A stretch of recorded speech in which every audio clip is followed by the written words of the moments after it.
उनका नाम रख लिया दानचंद। क्यों रखा नाम? क्योंकि कभी किसी भी कीर्तन में सत्संग में 1 रुपया नहीं चढ़ाया गले में,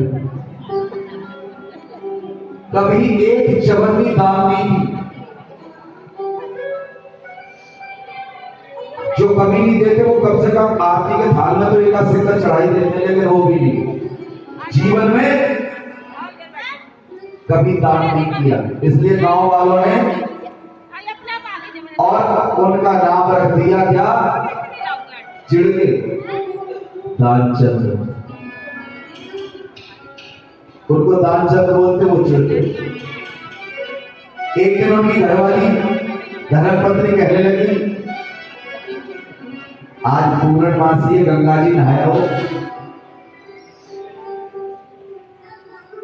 12 किलोमीटर दूर है, जरा सी दूरी पर गंगा जी नहाया हो। तो कभी जाते नहीं, आज तक गंगा जी नहाने भी नहीं गए, आज पूर्णमासी नहाया हो। बोले बेटा मैं वहां नहीं जाऊंगा। बोले क्यों? कि वहां पंडा मिलेगा तो वो मांगेगा, है इसलिए मैं नहीं जाऊंगा। धर्मपति ने जबरदस्ती करके और बोले नहीं जाना पड़ेगा, जाओ गंगा जी नहा कर। बोले ठीक है, तू कहती है तो मान। और खाली जेब 1 चवन्नी तक नहीं लेके गए और गंगा जी पहुंच गए गंगा स्नान करने। और गंगा स्नान करने जब पहुंचे तो गंगा जी पर पता है कौन सा घाट देखा? मुर्द घाट। बोले बाकी इन पर तो सब यात्री आ रहे हैं, नहा रहे हैं और ये पंडे भी लगे हुए, लेकिन मुर्द घाट पर कोई पंडा जाएगा ही नहीं, इसलिए किसी को देना ही नहीं पड़ेगा। इसलिए मुर्द घाट पर गए नहाने के लिए 14 साल। और देखा आसपास कोई है ही नहीं। मुर्द घाट पर तो वैसे भी कोई नहीं होता, कोई कोई आता है कभी कभी आता है। और उस मुर्द घाट पर देखा कोई नहीं आसपास, कपड़े उतारे और गंगा जी में प्रवेश कर गए डुबकी लगाने के लिए। वैकुंठ में बैठे हमारे गोविंद भगवान, ये तो बड़े कौतुक की है ना। इनको सूची के आज के दानचंद के साथ में कुछ मस्करी की जाए, है भगवान जैसे ही दानचंद गंगा जी में घुसे और डुबकी लगाई, जैसे ही बाहर निकले और भगवान पंडा के रूप में आगे खड़े हो गए। भक्त की जय हो, यजमान की जय हो, यजमान की जय हो। दानचंद बाहर निकला, बोले कौन हो? बोले हम पंडा हैं। पंडा? यहां भी ना माने, मुर्द घाट भी ना छोड़ा तुमने। पंडा बोले हम बहुत संतोषी पंडा हैं, आप जैसे भक्तगण आते हैं, आप जैसे कोई चौधरी सेठ आते हैं, वो हमारे पूरे साल का राशन दे जाते हैं, हम कहीं जाते नहीं हैं। बोले क्या कहीं? पूरे साल का? मैं चौधरी ना दूं तुझे, पूरे साल की बात है।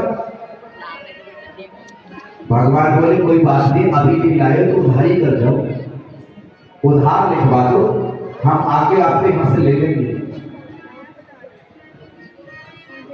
देना तो पड़ेगा आपको, क्योंकि आप गंगा जी में डुबकी लगाने और यहाँ हम रहते हैं, हमारा तो यही काम है, यजमानों का खाते हैं। अब दानचंद क्या करे? गंगा जी में खड़ा हुआ है, पंडा कह रहा है बाहर जब निकलने दूंगा पहले संकल्प ले लो। संकल्प नहीं लोगे जब तक बाहर नहीं निकलने दूंगा। और दानचंद क्या करे? कपड़े बाहर रखे हुए, गंगा जी से बाहर जाने नहीं दे रहा। बोले ठीक है उधारी लिख लो। क्या? संकल्प में मैं लिखवा देता हूं क्या? 1 धेला। क्या? 1 धेला। पहले धेला चलते थे, धेला 1 धेला मैंने दिया, जाओ ये मेरी तरफ से संकल्प, घर से ले लेना आके। ठीक है। भगवान चले गए जो पंडा के रूप में थे और दानचंद आगे घर पे, और घर पे आके दानचंद और अपने जाकर कक्ष में और सो गए। इधर तो दानचंद आए, थोड़ी देर पीछे भगवान आगे दरवाजे पर पंडा के रूप में, वही पंडा, यजमान की जय हो, यजमान की जय हो, यजमान की जय हो। श्रीमती जी ने दरवाजा खोला, हाँ जी कौन हो महाराज? बोले हम पंडा है, क्या काम है? यजमान से मिलना था, वो हमें संकल्प लेकर आए हैं, वो एक ढेला उधार कराए, वो लेने आए हैं। धर्मपत्नी आई, आकर बोली किसी को उधार करके आए हो क्या? बोले क्या मतलब, कौन है? बोले पंडा खड़ा है। आ गया बड़ी जल्दी? बोले कह दो कि जाके बीमार हो गए, बीमार है, वो नहीं आ सकते बाहर। श्रीमती जी ने आके कहा तो वो बीमार हो गए बहुत ज्यादा, वो उठ नहीं सकते, इसलिए वो बाहर नहीं आ सकते।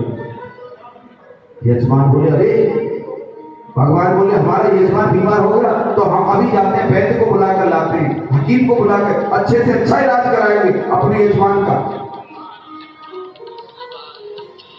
बोले रुको रुको रुको, मैं पूछूंगी एक बार। जाकर अंदर कहते वो वैद्य जी को लेने के लिए जाने, तो दानचंद ने पता क्या बोला कि जाकर पंडा को कह दो तो वो मर गए।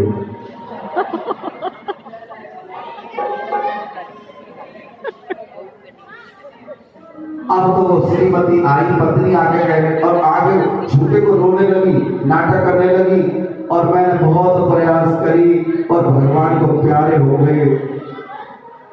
क्या बताऊं मैं तो बड़ी परेशान, और रोने लगी वहां बैठ के, सिर मारा दीवार में और रोने लगी, मेरे प्राणनाथ और प्रभु को प्यारे हो।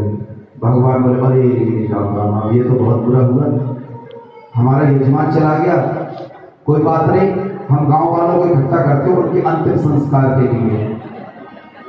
अब भगवान सारे गांव में जाकर दे आई निमंत्रण, भाई वो ऐसे दानचंद खत्म हो गए, सब आ जाओ, और पूरा गांव इकट्ठा हो गए। लेकिन दानचंद भी बड़ा ढीठ था, आंखें बंद करके पड़ा हुआ, सांस खींच के। दानचंद को अर्थी पे लिटा दिया, फिर भी आंख नहीं खोली, अर्थी पर लेट गया, चार कंधों पे उठा लिया, श्री राम नाम सत्य है, श्री राम नाम सत्य, चला गया शमशान में पहुंच गया, लेकिन फिर भी आंख नहीं खोली। जो धर्मपत्नी रो रही करे वो मरे नहीं है, मरे नहीं है, इन्हें छोड़ जाओ, मरे नहीं है। तो गांव में कुछ लोग कह रहे हैं इन्हें वैराग्य होगा, ऐसे ही कहते हैं अंत समय में सब, कोई बात नहीं, सब ऐसे ही कहते हैं, इनको धीरज बनाओ, अरे ये मरे नहीं है, कोई बात नहीं, बहुत दुख पड़ा है बेचारी के दिल पर है, इसका सुहाग चला गया, कोई बात नहीं, उसको सांस, वो सच में कह रही है, लेकिन सब धीरज बना रहे, चिता पर लिटा दिया। भगवान कह रहे हैं बड़ा ठीक, मर जाएगा लेकिन ढेला नहीं, चिता पे लिटा दिया, और जैसे ही उसमें अग्नि लगाने के लिए, अग्नि दाह संस्कार के लिए और अग्नि जलाई गई और चिता में लगाने के लिए, तो भगवान ने कहा भाई तू मर जाएगा। भगवान ने कहा जाकर उसके कान में, दानचंद आंखें खोल, मैं भगवान हूं, भगवान आंखें खोल। दानचंद ने कहा अपने मन में कि अगर मैंने आंख खोल ली तो सब देखेंगे। फिर दोबारा कहा भगवान ने, दानचंद आंखें खोल, आया हूं वैकुंठ से तुमसे नाता जोड़। अब दानचंद को लगा ये तो लगता है भगवान ही है जो वैकुंठ की बात कर रहे हैं। तो दानचंद ने दोनों आंख नहीं खोली, एक आंख खोली, और एक आंख से जैसे देखा तो सामने पटना, तुरंत आंख बंद।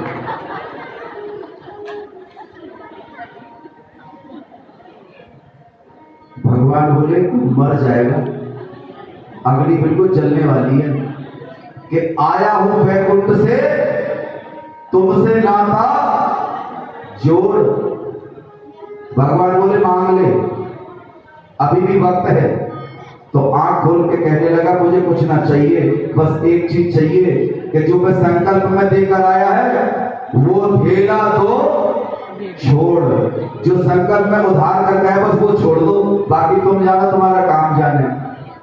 भगवान बोले हे भगवान, यहाँ आग लगने को तैयार है, इसमें चिता पर लेटा हुआ है और उस ढेले की चिंता है इसको, इतना कंजूस आदमी मैंने नहीं देखा। तो आप भी थोड़ी थोड़ी कंजूसी कर रहे हो आगे बढ़ने में, थोड़े दानचंद की तरह कंजूस कर रहे हो। ठीक है, पीछे वाले भी इधर आ जाए, खाली पड़ा हुआ है, जो पीछे बैठे हुए जिनको जो फर्श पर बैठे हुए हैं, बोलो बाकी बिहारी लाल की जय।